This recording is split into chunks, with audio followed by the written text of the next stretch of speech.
Hey, it's Giguk, and you're watching Pixel Party Pals. Woo! I got it right on my first take. It is! Right, hey guys, how are we doing? Back another video from Giguk, and today we are checking out the new king of bad anime. Well, it's actually called This is the New King of Bad Anime, I realised as I was saying it, but this is the new king of bad anime, and we know that, yeah, we're just gonna... Is it bad anime? It's bad Isekai anime, isn't it? Oh my god! Great intro. This is the new king of bad Isekai anime, and I know that Giguk loves his Isekai. That's the worst intro ever, but I'm keeping it in. So let's just get into it. Blah blah, Giguk likes Isekai. Yeah, he does. I want you to cast your mind back for a bit. Okay. Mushoku Tensei! No, wait, too far. It's summer holiday in 8th grade, and you've just discovered anime. Mirai Yes. Nikki is close to peak. Akame Kill was the most tragic thing you'd ever seen. That scene where Kirito gets his second sword and shouts out, "Starburst or Streamer!" I mean, that was the cool. goddamn coolest thing you'd ever seen, because of course it was. Yes. You were 13. Everything was cool. was a You little didn't bit care old. about character development. You didn't think about story structure. You heard a quote like, "I'm a gamer. Not because I don't have a life, but because..." Sorry. But because I choose to have many. And you thought to yourself, damn, That's cool. that's deep. I'm a gamer. Were you cringe? Hell yeah, you were, but you know what? I'm You still enjoyed cringe yourself, now, and my that's what's God. important. Even if you can look back and think, God, what was I thinking? But what happens when you find a show that stops trying to run away from that cringe? It embraces the cringe, distills the cringe, knuckles down and envelops you in the edge-fest, high-intensity, Off we go. full-blown world of cringe you thought you'd grown past and refuses to apologize about it. I need more. Oh, it's Remnants in the Shadow. You get the Eminence in Shadow. Anime has been Eminence in the absolutely Shadow. killing it lately. Mate, 2022 it was not has. only full of surprises, but shows that push the boundary of anime. Modern classics that stamps their mark on the scene and will stick I with need to us watch for both, you years know. to come. Eminence in Shadow is not one of those shows. This Oh. is every 14-year-old teenage angsty fantasy turned up to 11. Yeah. It's edgy. It's horny. It might Oof. well just be the new king of trashy isekai, and it's by far the most goddamn fun I've had in the genre for years. I need to watch ReZero, this. Slime, Mushoku Tensei, all brilliant Mushoku shows we've watched in Tensei, the I past can't few wait for years that to have come absorbed back, into that man. intricate world and have shown us how truly great isekai can be.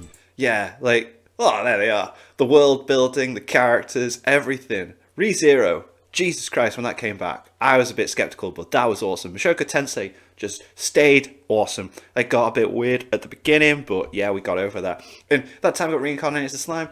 Jesus Christ, that was fun to catch up on.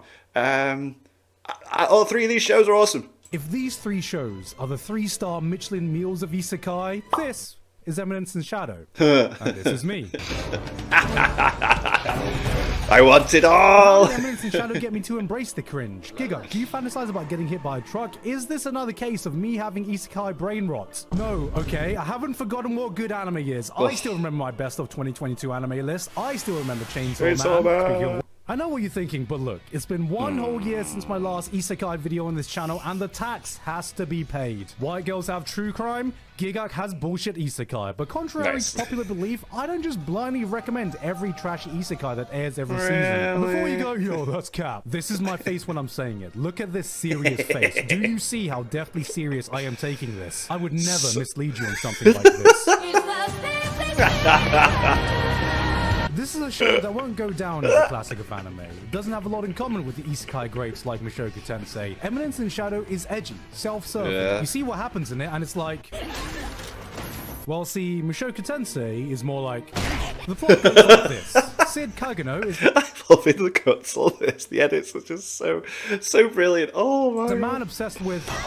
But unfortunately, he gets hit by a truck and dies. Reborn in a fantasy world, he continues his pursuit of power. And a secret organization, Shadow Garden, begins the story. An organization's born from his imagination under the alien. I give up. The big issue I've had when trying to talk about the show to anyone is that as soon as I open my mouth to explain anything that happens, I instantly lose anyone listening because everything that comes out of my It's mouth happened sounds already. fucking stupid. Because it is fucking stupid. Right. The main point of this show is that Sid makes up the most dumb, convoluted, fanfiction.net, Tumblr-ass plot developments he can think up on the spot, and it turns out to be true. The man has no investment in the people around him and what's going on. He's just role-playing his perfect isekai power fantasy story, and everyone in the world is forced to dance to his tune. Go. On one side, he's Shadow. Incarnation of vengeance, entity of the night, slayer of pussy. The man Nice. fucks without losing his virginity because he never loses. Shadow is a man who based their entire personality over listening to My Chemical Romance once. This is what people who shopped at Hot Topic saw in their mind's eye. Shadow is the type of guy who would say, You know why they call it the Dead Sea? why? Because I killed it. But on the flip side, he's playing Sorry, that's just... This is so funny. You know why they call it the Dead Sea? Because I killed it. They just go... old Sid Kagano, a guy devoted to being an invisible background character who won't stand out, won't attract attention, chasing his dream to be the ultimate real-life NPC, which... Hey guys, I'm in New York City just hanging out.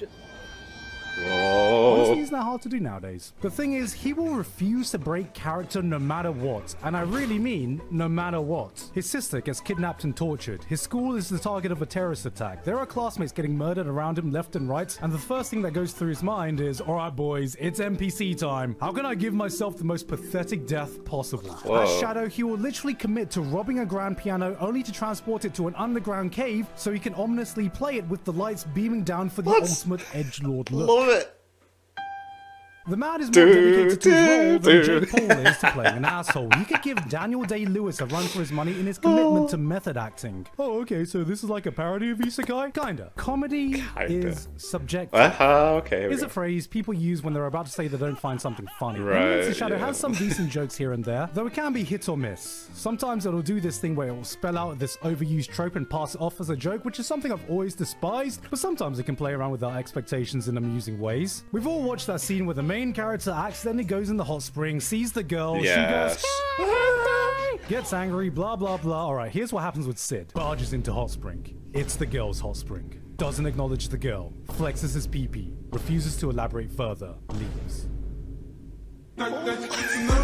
This is Oh my a show God, that is what? not afraid to play around with tropes we're familiar with and subvert our That's expectations to varying degrees of success. But what I found more impressive, and a hell of a lot more amusing, is how hard it commits to its own bullshit act. It makes fun of itself while doubling down, tripling down, quadrupling the fuck down on This all the does seem cheesy, insane. cringe-ass moments we roll our eyes at in your typical trashy power fantasy isekai. Beyond being a straight-up parody, it's just entirely self-aware. You find yourself not taking the show too seriously, then end up being completely invested in all the dumb shit that ends up happening. They say that love and hate are two halves of the same coin, but Eminence in Shadow proves that the exact same thing is true with cringe and cool. Because what happens when you take all those cringe scenes that would only appeal to an edgy 13-year-old, distill it, rev up the stupidity to 100, does it somehow become cool again? This is what Eminence in Shadow asks, and I think there's one scene that encapsulates everything this show is about. So if you don't want to be spoiled for episode 5, just skip ahead. Sid has always been I don't mind. I don't think I'm going to get... I think with this show, I don't think it's not on Crunchyroll, is it? If it's on Crunchyroll, then I don't know why I've not been watching it. But I don't think it's on Crunchyroll. This is where I find out it's on Crunchyroll, isn't it? I keep saying Crunchyroll. If it was on Crunchyroll, I'd probably be checking this out. I say that, but I still haven't started watching High Card or anything else. Jesus Christ, can you tell I had an energy drink before filming this video? But anyway, let's continue. obsessed with becoming powerful. In his past life, he was already pretty OP. The man dedicated himself to being Batman without all the fancy gadgets. Right. He had trained enough to take down any thug he encountered. But so what? No matter how much a mortal can train, there are still limits to what Right. you can achieve. What if he went up against a firing squad? What if someone dropped a nuclear bomb on you? No matter how much you develop your muscles, hone your mind, perfected your skills, if someone comes along with a nuclear bomb, you'd be instantly vaporized. Yeah. Or so he thought. Because, reincarnated in a new world, he refused to give up on his dream. There was still a height he had yet to attain. So, after years upon years of training, he arrived at but a single solution. That's right. To be the If nuclear I bomb? don't want to be vaporized by a nuclear explosion, I must simply become the nuke.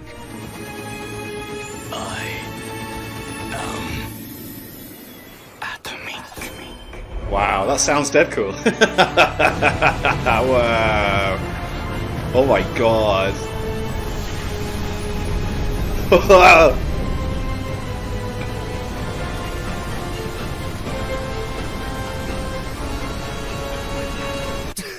Jesus. Jesus. What the fuck did I just watch? I know, that's bad, but I've got to say, I did like the sound effects on his voice where it's like, I am the echoey code. That did sound kind of cool. This is my inner edgelord wanting to just come out, isn't it? Oh. What is this? Why did he say atomic and Times New Roman? Why is this so entertaining? This doesn't try to differentiate itself from a typical power fantasy isekai. This fully commits to being the power fantasy isekai. Then goes 10 steps further beyond what is necessary. He is stupidly OP. He's never in any real danger. He'll say cringe lines and pass them off as the coolest thing ever said. I love it. You think other isekai protagonists specialize in having their own harem? Well, not only does every influential figure happen to be a cute girl who of course ends up falling for him, but he's goddamn built an entire shadow organization with 0 boys allowed. Nice. Alpha, Hell Beta, yeah. Gamma, Delta, Epsilon, Eta, Zeta, Sigma. The man's created his own harem institute of hundreds, not dozens, hundreds of superpowered waifus that end What up a amassing so much legend. wealth and power that they end up influencing the world stage. And he did this by complete accident. But the best part of all this is having to see everyone in the world take Sid's bullshit role-playing 100% seriously. This is a fully functioning fantasy land with nations vying for power, secret organizations manipulating the global politics. Characters are in a life or death struggle to defend the homeland they so love, and then along comes this dude. Countries pour their resources into figuring out what exactly is Shadow Garden, who's in it, what do they want, what are their goals and motivations, how does their presence affect the world, and meanwhile Sid's just there like, hee Shadow Man says power. Everyone's playing Game of Thrones while Sid is playing Dungeons and Dragons, except he is every dungeon master's worst nightmare. Wow. Someone who just makes shit up as he goes along, breaks every rule of the game, ignores the big shiny thing that is shouting, "This is the plot!" but is incapable of rolling anything but nat 20. And so everything he ends up doing has real consequences to the world around him. A lot of people have compared this to Overlords, but I think this is actually closer to Isekai One Punch Man. And I'm gonna be honest, part of the reason I'm making this video is because I'm praying that this doesn't stop at just 2 seasons. Yeah, I'm excited to get more of the Isekai greats, but for the love of God, give me 5 more double Big Mac meals of this, please. Eminence in Shadow is a series that should not work, but somehow it does. Right. This is what happens when every single person working on an anime absolutely understands the assignment. It's a series which gives absolutely 0 fucks in being cringy, edgy, or childish. Sid is a man who laughed so hard it became reality, but the more you watch, the more you get sold on his bullshit. It throws at you every trope, every cliche, every eye-rolling corny line you've ever heard in your life, and you end up eating that shit up like it's the first time you've ever seen an anime. This is what happens when you reach the peak of trashy, entertaining isekai, and I don't know what more it can do to reach even greater heights. I don't want to be the last boss. I want to be the one in the story who operates from the shadows.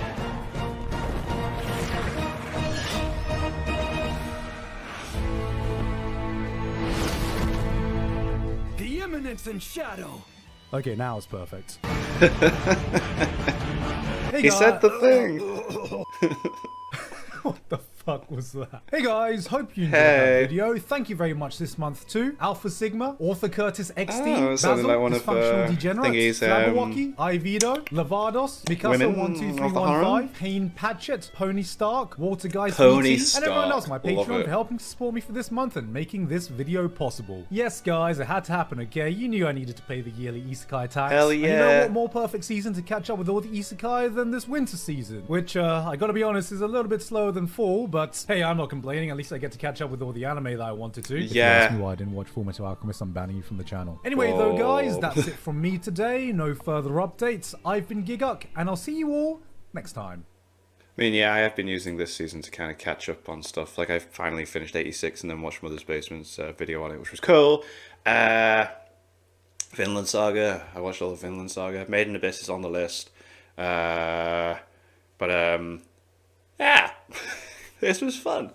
Thanks to my patrons. If you want to have your name at the end of every video upload, link in the description to the Patreon page. $1 month size support channel. It's greatly appreciated. Thank you guys for that. And thank you all for watching. What do you guys think of that? What do you guys think of this? Click like, subscribe if you haven't already. Leave comments down below. Let me know that I should watch some future videos. I'll see you guys, all you guys, next time.